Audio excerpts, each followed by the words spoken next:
But you two, I think, are particularly relevant to understanding three questions I'm going to ask each of you in a rapid fire round. The three questions are: what happened yesterday? What's going to happen between now and the 28th? You get 3 minutes each for each of those. And then I'm going to ask you a third question, one word answer: who will be inaugurated on the 29th?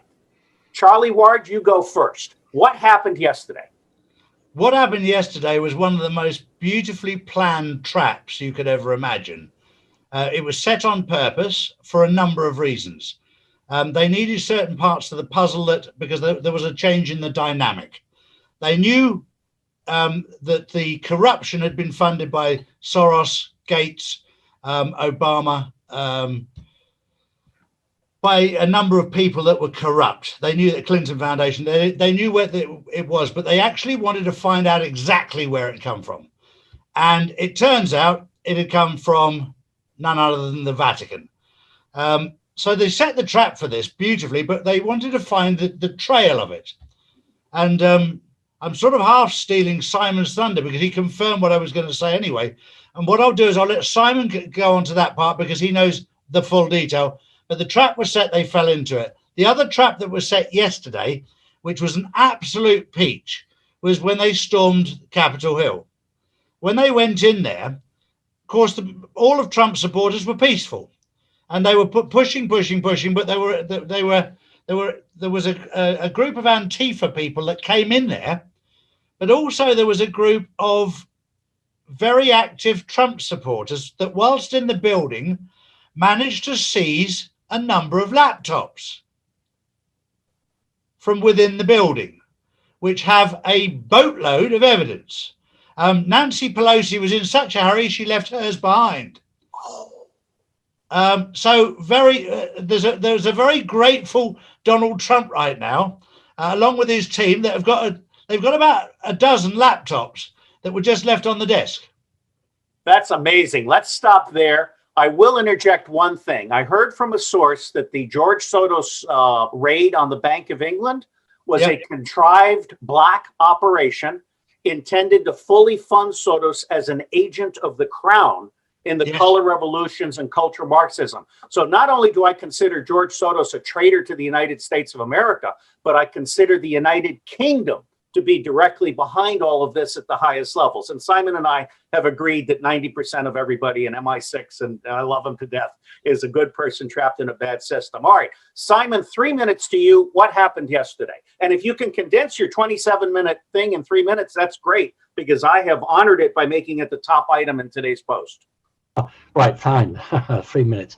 The important point I remember was that the same team that erected in California over a major road in California a massive signpost saying Trump are the same team that constructed a wooden cross and carried that across. So there were special operations teams, as Charlie says, that were put in there not to cause violence, but to seek to gain information, because these laptops that the Dems have are given to them, and they are all the same. They're all the same with their own code number in them.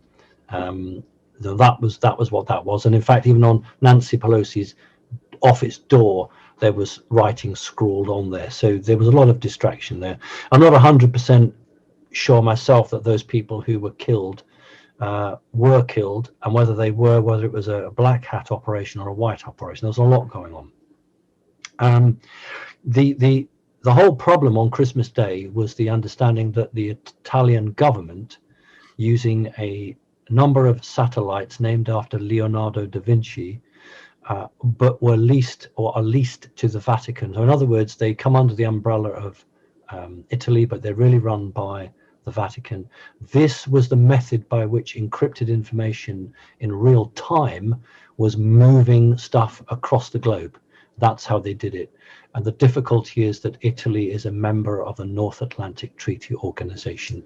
Now, for people who are not understanding it, it's almost impossible to conceive of an ally doing this. So it changed the game completely. If it was Russia or China, it doesn't matter. But this is a government that the Italian government could fall. This could bring them down. It's also to do with the banking and that. So everything Charlie said, I totally agree with. And the operation last night also, actually, I would just add, Charlie, every legal option had to be tried.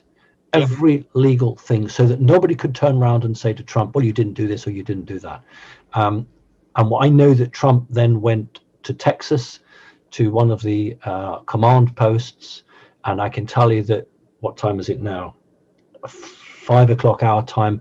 For the last 5 or 6 hours, there has been an incommunicado meeting in that base to decide what's going to happen. Well, that leads to the next question, but let me also interject. Charlie's won his bet. At 1 o'clock, I'm interviewing Cynthia McKinney to discuss this having been a NATO Gladio covert operation, fully funded by the United Kingdom, and with the complicity of Germany and France. This is a huge, huge thing. And the military-industrial complex is the one using NATO as a front to take down the president. At least that's what I think Cynthia's going to say. All right, here's my second question. This time we'll reverse it, and we'll ask Simon to answer first in 3 minutes. What's going to happen between now and the 20th of January? If the same people that convinced Trump to stand as president, if they are as good as their word and they don't betray him, then there will be an executive order, there will be martial law, there will be arrests, and President Trump will be reset for another 4 years. I did that within 3 minutes. Yes, you did. And I tell people, let me say to everybody, I worship these two guys in a manly way. And you absolutely should be following them. And you should also be embedding their BitChutes, not their YouTubes, because the YouTubes are going to go gray one day. The BitChute, where the CEO is my personal friend, we may build Web 3.0 around BitChute. If people are looking for a place to invest money, that's the place to go. So, Charlie, then last word to you. Simon has revealed his answer to my third question. So the last 3 minutes to you, and then we'll close. Well, very, very simply, Donald Trump has 4 aces in his pack, and he still has most of his picture cards that he hasn't played. He hasn't needed to. And when I talk about the 4 aces in his pack, he's got the Insurrection Act, if he needs it. He's got the military. He's also got what people have overlooked is the fact that the war was started, which is a biological warfare. That's a crime against humanity. So he has got many, many things routes that he could go. That's why he's taking time out today with his team to work out which is the best way. And he'll be sat with his team. He's probably got 4 or 5 or 6 options of ace cards on in his hand, and he doesn't know quite which one to play, and he's torturing them. The one thing that will become public knowledge that has not yet become public knowledge is the amount of blackmail involved with the politicians who've been blackmailed with paedophilia and crimes against humanity. That's something that will come out in the next 20 days, within the next 20 days, because there are people there that probably want to do the right thing, but haven't got the bottle to, or the bollocks to, for the want of a better word. Let me just point out to you guys that we just published book number 4 in the Pedophilia and Empire, Satan, Sodomy, and the Deep State series. It's all free online at pedoempire.org with a tag cloud that names names. And volume 4, which was published today by design, is about North America. Yep. I never planned it this way, but this is one of the president's aces. We're going to make a movie. Let me end by just saying, God bless both of you. I think the world is a better place for having you both in it, and I'm honored to know you. At least there's 2 good people in England. Thank you. The problems is more in MI6 than MI5. Correct. That's my view. Listen, it's been fantastic to speak to both of you. It's great. Good. And tell your buddies in MI5, I don't want them framing any more citizens for murder. Okay. Chris Fogarty and what they did to him has pissed me off. I don't want to see that again. But I do love the English. I go back to the 17th century in England. I want both my countries back. All right. Out here. Okay. Take care. Bye-bye. All right. Bye-bye. You too.